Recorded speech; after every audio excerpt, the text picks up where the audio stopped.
ఇందిరమ్మ ఇండ్ల టవర్స్కి శంకుస్థాపన కార్యక్రమాన్ని మొదలుపెట్టి పట్టణ ప్రాంతంలో ఉన్న పేదలకు సొంతింటి కలను నెరవేర్చడానికి మన ప్రభుత్వము పూర్తి స్థాయిలో ప్రయత్నం చేస్తున్నది. అదేవిధంగా మిత్రులారా, రాష్ట్రంలో వృద్ధులు, వితంతువులు, దివ్యాంగులు, చేనేత కార్మికులు 43 లక్షల మందికి సామాజిక భద్రత పింఛన్లను రాష్ట్ర ప్రభుత్వం అందిస్తున్నది. డిసెంబర్ 2023 నుంచి జూలై 2026 వరకు పింఛన్ల కోసం 30,089 కోట్ల రూపాయలు పంపిణీ చేశాం. స్వతంత్ర దినోత్సవ వేడుకల సందర్భంగా కొత్తగా 2.25 లక్షల మందికి పింఛన్లు అందించే నిర్ణయాన్ని తీసుకున్నామని తెలియజెప్పడానికి నేను ఆనందిస్తున్నాను. అర్హులైన వితంతువులు, ఒంటరి మహిళలు, దివ్యాంగులు, గీత కార్మికులు, చేనేత కార్మికులు, పైలేరియా బాధితులు, తలసేమియా బాధితులు, సికిల్ సెల్ బాధితులు, హిమోఫిలియా బాధితులకు కొత్తగా పెన్షన్లు మంజూరు చేస్తాం. ఈ ముఖ్యంగా వితంతువులు, ఒంటరి మహిళలకు శాచ్యురేషన్ మోడ్లో రాష్ట్రంలో ఉన్న అందరి మహిళలకు రాష్ట్ర ప్రభుత్వం ఈ పెన్షన్స్ని అందిస్తున్నదని గర్వంగా ఈరోజు నేను మీకు తెలియజేయదలుచుకున్నాను. అదేవిధంగా మిత్రులారా, సామాజిక న్యాయం కోసం పాటుపడిన ప్రభుత్వం ప్రజా ప్రభుత్వం. అందులో భాగంగా సామాజిక న్యాయంలో తెలంగాణ దేశానికి ఆదర్శంగా నిలుస్తుంది. దేశంలోనే సమగ్ర సామాజిక, ఆర్థిక, విద్య, ఉపాధి, రాజకీయ, కుల సర్వేలను పకడ్బందీగా నిర్వహించాం. కులాల వారీగా సామాజిక స్థితిగతుల వివరాలను వెల్లడించాం. సుప్రీంకోర్టు తీర్పు అనంతరం 59 ఎస్సీ ఉపకులాలను 3 గ్రూపులుగా వర్గీకరించాం.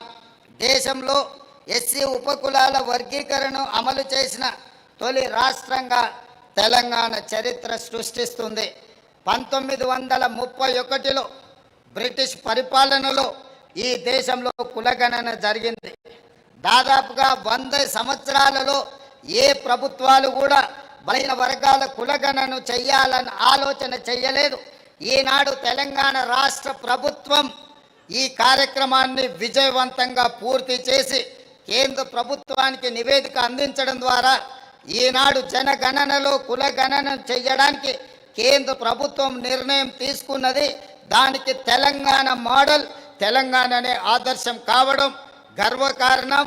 ఈరోజు గర్వంగా స్వతంత్ర దినోత్సవ సందర్భంగా మా బలహీన వర్గాల సోదరులకు నేను శుభాకాంక్షలు తెలియజేస్తున్నా.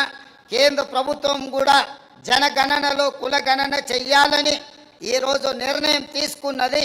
ఈ ఒత్తిడి తెలంగాణ రాష్ట్ర ప్రభుత్వం ద్వారానే సాధ్యమైంది. మీకు మనస్ఫూర్తిగా శుభాకాంక్షలు తెలియజేస్తున్నాను.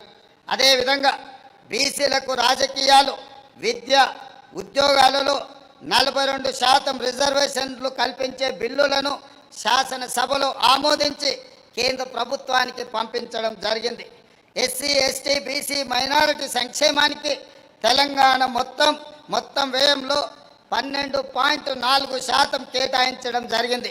అన్ని వర్గాలకు న్యాయమైన అవకాశాలు కల్పించడంలో ప్రజా ప్రభుత్వం తన ప్రాధాన్యతను స్పష్టంగా చాటడం జరిగింది.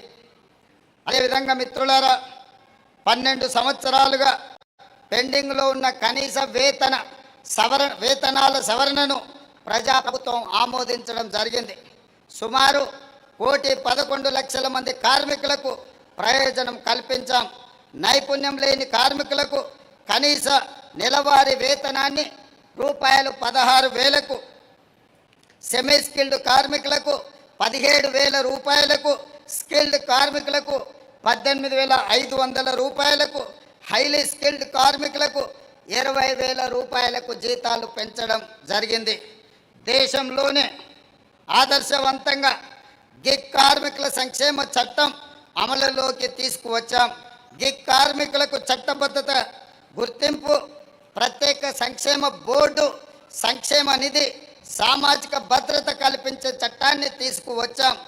అదేవిధంగా సినీ కార్మికులకు కూడా సంక్షేమ బోర్డును ఏర్పాటు చేసి సినీ కార్మిక కుటుంబాలకు కూడా రాష్ట్ర ప్రభుత్వం యొక్క సంక్షేమాన్ని అందించడానికి రాష్ట్ర ప్రభుత్వం నిర్ణయం తీసుకున్నదని సినీ కార్మికులకు తెలియజేయడానికి నేను సంతోషిస్తున్నాను.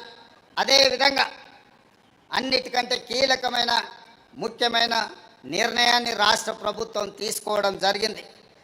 వృద్ధ తల్లిదండ్రుల సంరక్షణలో ఉద్యోగుల బాధ్యతను నిర్ధారించే ప్రత్యేక చట్టాన్ని తీసుకొచ్చాం.